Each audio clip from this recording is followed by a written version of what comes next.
Keynes, welcome, sir. It's a pleasure. The pleasure's all mine. Your agenda. That won't be necessary.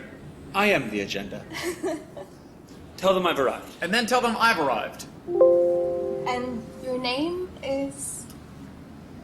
Hayek? F.A. Hayek.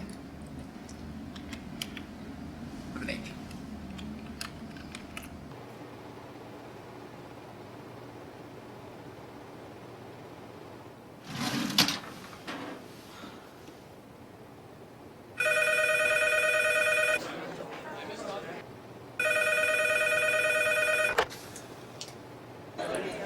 Freddie. Yep. Keynes, Hey, listen, party at the Fed. Already? 20 minutes. Lobby. John Maynard Keynes. F.A. Hayek. Yeah, we're opposed.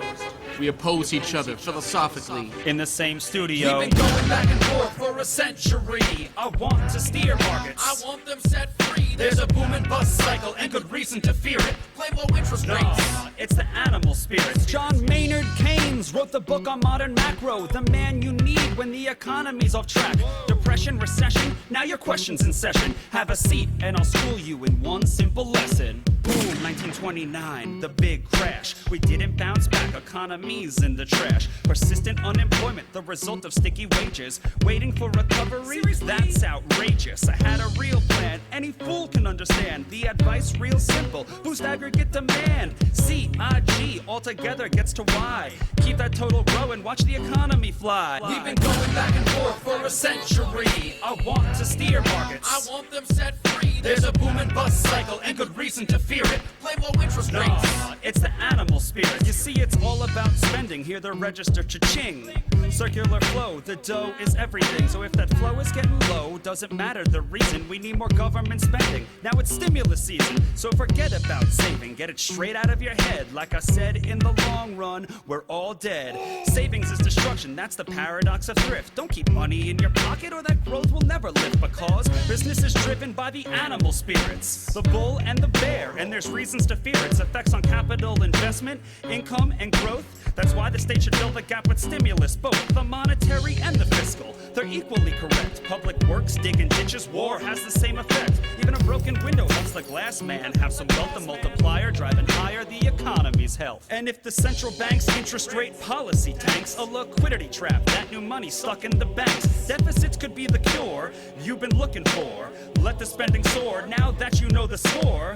My general theories made quite an impression. Revolution. I transformed the econ profession. You know me, modesty, still I'm taking a bow. So say it loud and say it proud, we're all Keynesians now. We've been going back and forth for a century. I want to steer markets. I want them set free. There's a boom and bust cycle and good reason to fear it. I made my case, Freddie H. Listen up, can you hear it? I'll begin in broad strokes, just like my friend Keynes. His theory conceals the mechanics to change. That simple equation, too much aggregation, ignores human action and motivation. Yet it continues as a justification for bailouts, payoffs by poles with machinations. You provide them with cover to sell us a free lunch. Then all that we're left with is debt and a bunch. If you're living high on that cheap credit hog, don't look for a cure from the hair of the dog.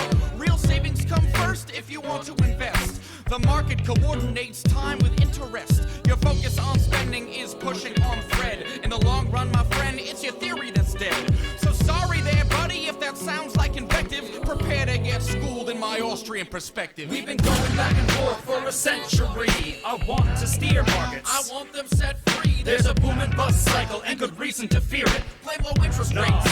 It's the animal spirit. The place you should study isn't the bust, it's the boom that should make you feel leery. That's the thrust of my theory. The capital structure is key. Malinvestments wreck the economy. The boom gets started with an expansion of credit. The Fed sets rates low. Are you starting to get it? That new money is confused for real loanable funds, but it's just inflation that's driving the ones who invest in new projects like housing construction. The boom plants the seeds for its future destruction. The savings aren't real, consumption's up too, and the grasping for resources reveals there's too few. So the boom turns to bust as the interest rates rise. Where the cost of production price signals relies. The boom was a binge, that's a matter of fact. Now it's devalued capital that makes up the slack.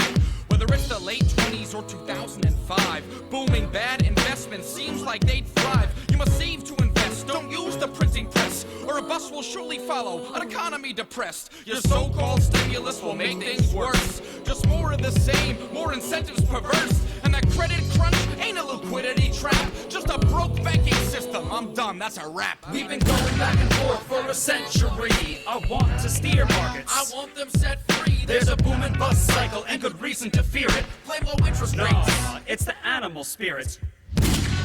The ideas of economists and political philosophers, both when they are right and when they are wrong, are more powerful than is commonly understood. Indeed, the world is ruled by little else.